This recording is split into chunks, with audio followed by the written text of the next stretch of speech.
Welcome to the Elite BSC podcast, where our entire focus is helping commercial janitorial contractors succeed. You want a growing company, a thriving team, and healthy profits, and we are here to help. My name is Jordan Tong. I'm the founder of Elite BSC, a company dedicated to helping janitorial companies grow and thrive. I also serve as CEO and one of the owners of France Building Services. France is a janitorial company employing nearly 600 people. Since 2007, we grew from 1.5 million to more than 20 million in annual revenue and built what I think is one of the best teams in the world. The goal of Elite BSC and this podcast is to give owners in the industry a vision of where their company can be and the information and tools to get there. I want to share what I have learned over the years to make this a reality for you.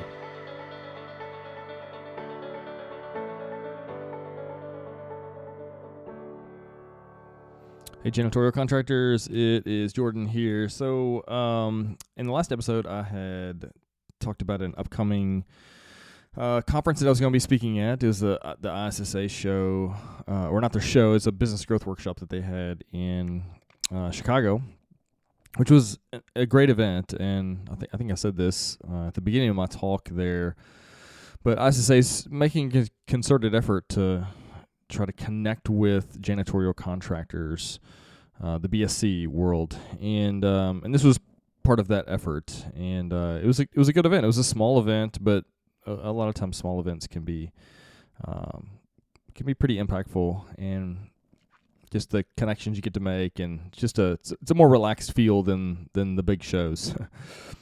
And so the topic of the whole conference really was about growing your business and looking at that from lots of different angles. And there were some industry folks, but also some vendors and some other folks from outside the industry and such. But the thing that I was tasked to talk with, and it's something I'll do on this podcast, on this episode, and maybe three other ones.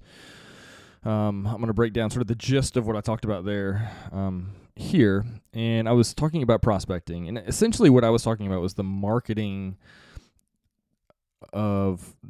piece of selling janitorial services. So, you have sort of the front end work, which is identifying who you're going to go after, and building a list, and identifying who decision makers are, and all that kind of stuff, until you connect with someone. And then the sales process starts, as it were. So marketing is sort of the front end stuff. Once you engage and a relationship has been formed and they're looking to bid, then now you're moving into the traditional sales phase. So my particular talk was looking at the marketing side of that equation. And one of the reasons that we're starting to do this a lot, because we're doing marketing work for a lot of clients as part of what Elite does. So we have a kind of a little offshoot, the Elite Marketing Services, and we're working with clients on helping them list build and identify decision makers and manage their CRM and all that good stuff in an effort to do we're doing outbound marketing work for them. And so this is something I'm in the weeds with every single day. And part of that is makes me have a little bit of competence to talk about it, but also the more that I learn, the more that I realize that I don't know, which is so true in life. And that it's sort of like trying to rank on Google. It's just a constantly moving target.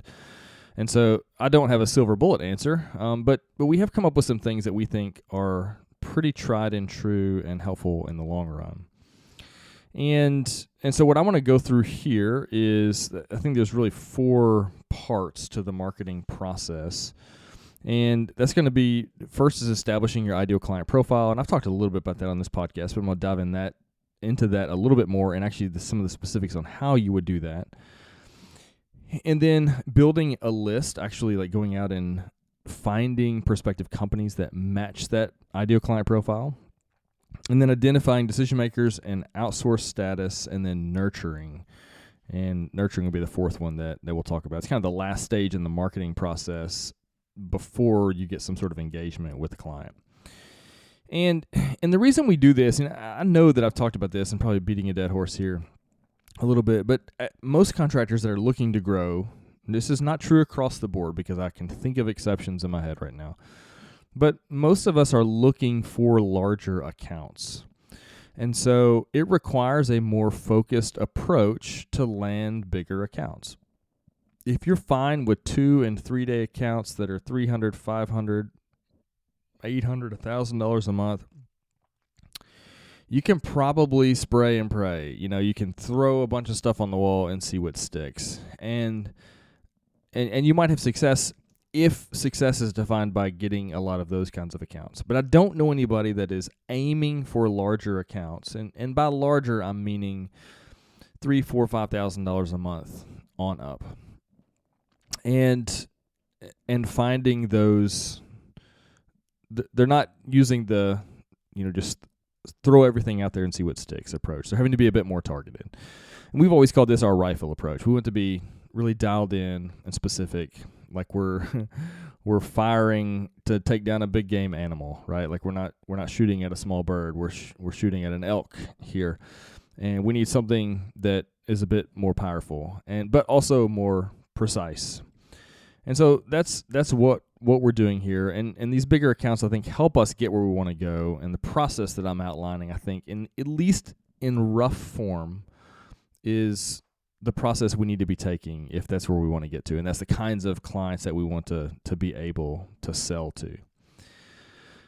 And so I think the very first step in the process, and it's what I'll maybe finish out this particular episode here talking about, is building out your ideal client profile. And by this, what I mean is you're deciding who is it that I want to go after. And maybe to use let's give this a formal definition here, but your ICP, your ideal client profile, is the description of a company who would be an ideal customer for your business. What they want is what you are best at. Their greatest value and yours align. And so it's basically where there's this overlap between what you can offer value in is the thing that they value themselves and are looking for. And there's some clients that don't fit this, right? Like there are some that I don't want to serve because we're not a good fit for them. And probably in like manner, we wouldn't be able to meet the value expectations that they have as well in that scenario. And so the first, as you're thinking about this, you basically, you and your team are asking yourself the question, who is our ideal client? Like, who do we want to go after?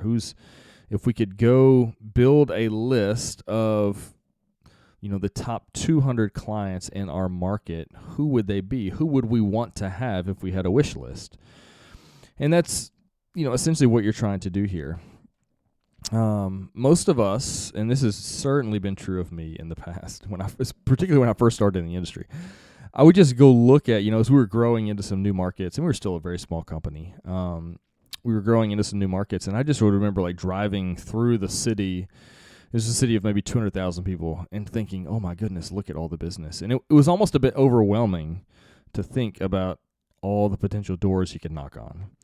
When in reality, that market might have had 40 or 50 clients that we really, now knowing now what I know, 40, 50 clients that would have been good clients, and probably only 20 to 30 that would be really good clients that we'd like to have in that particular market.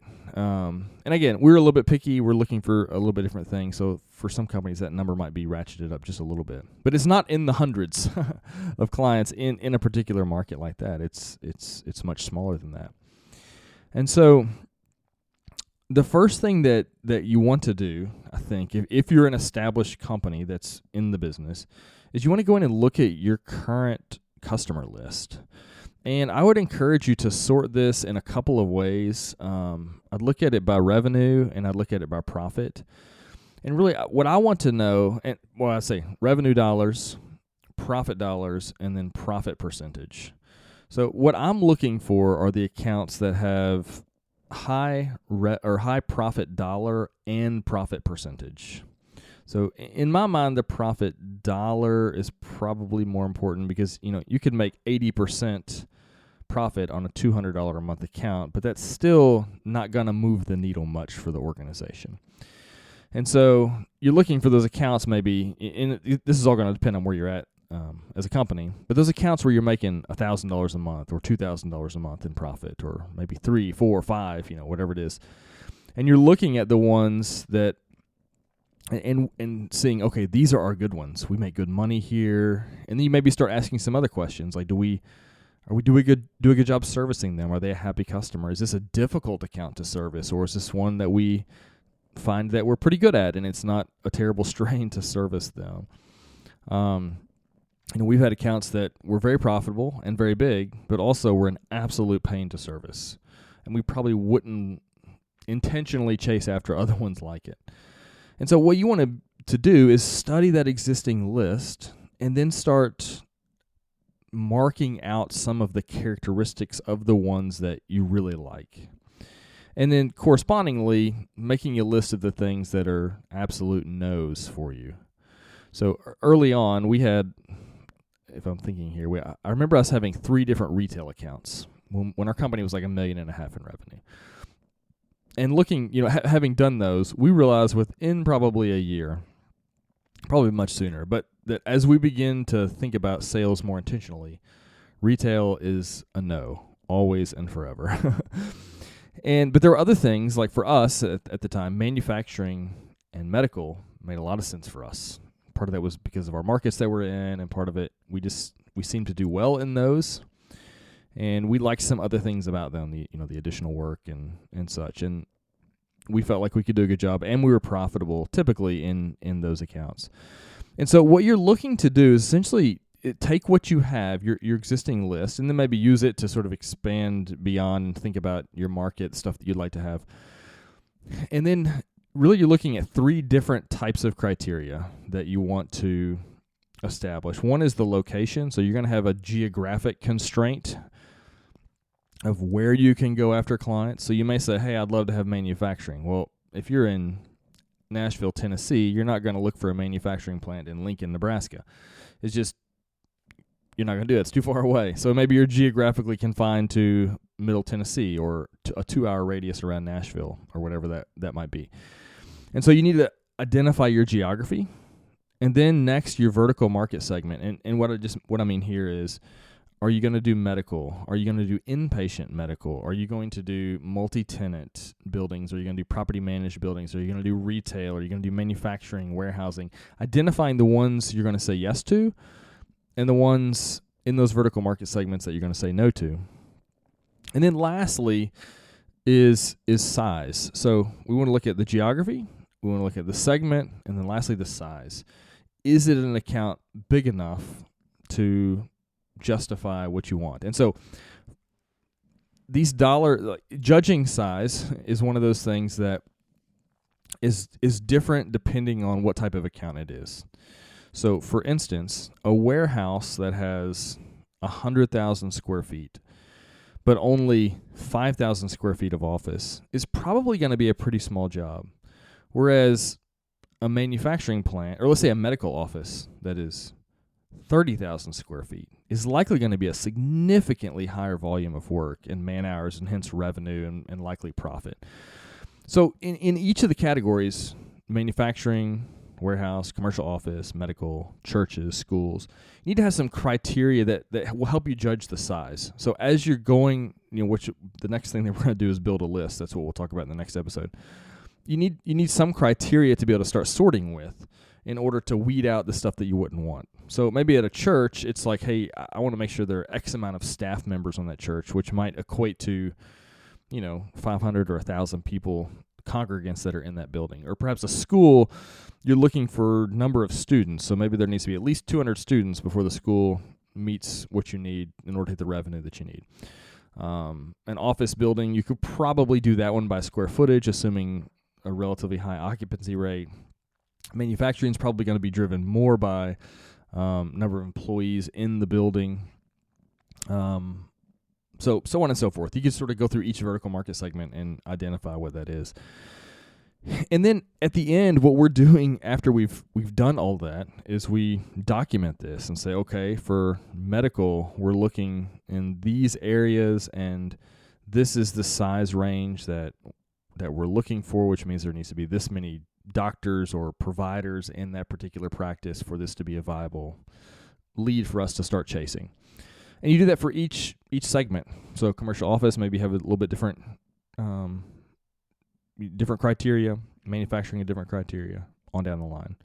And then I think lastly, as you're building out ideal client profile, for each one of these particular categories or these segments, you want to identify who potential decision makers would be in that vertical market segment. So, for instance, at a school, it's going to be perhaps the headmaster or the principal. It's going to be the head of finance. It's going to be operations manager, something like that. At a school, it's probably not going to be the facilities person. They're probably, if there is a facilities person, it's often an in-house team, and so that's not who you would want to talk to. Manufacturing plant, it might be purchasing, it might be facilities manager, it might be environmental health and safety. It could be it could be a variety of positions there, plant manager. In churches, likely going to be executive pastor or office manager.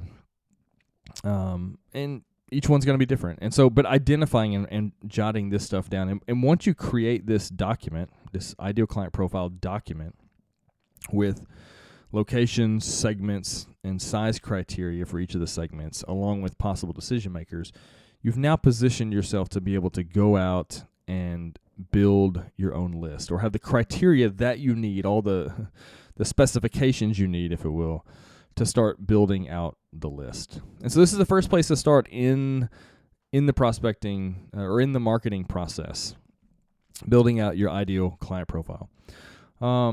So, hey, if you have questions about this, you can always email me, jordan@elitebsc.com. I've got resources on this stuff. I've got I've got some spreadsheets and things that we have used on documenting this stuff. I can sort of give you an outline of what that kind of looks like. And for those of you that are members in Elite BSC, we've got all that stuff in the user portal in Basecamp that you can check it out there. So, hey, I hope this is helpful, and we'll continue on the next episode looking at part 2 of the marketing process, which is building a list or prospecting. So we'll see you then. If you found the information in this podcast helpful, please like and subscribe on whatever podcast platform that you're using. If you would like more resources or help to grow your cleaning company, head over to elitebsc.com. We have loads of articles, videos, free tools, coaching options, and a lot more. If your company is greater than $500K in revenue and you want to take your learning experience to the next level, check out our mastermind group. You can learn more about that at elitebsc.com/mastermind.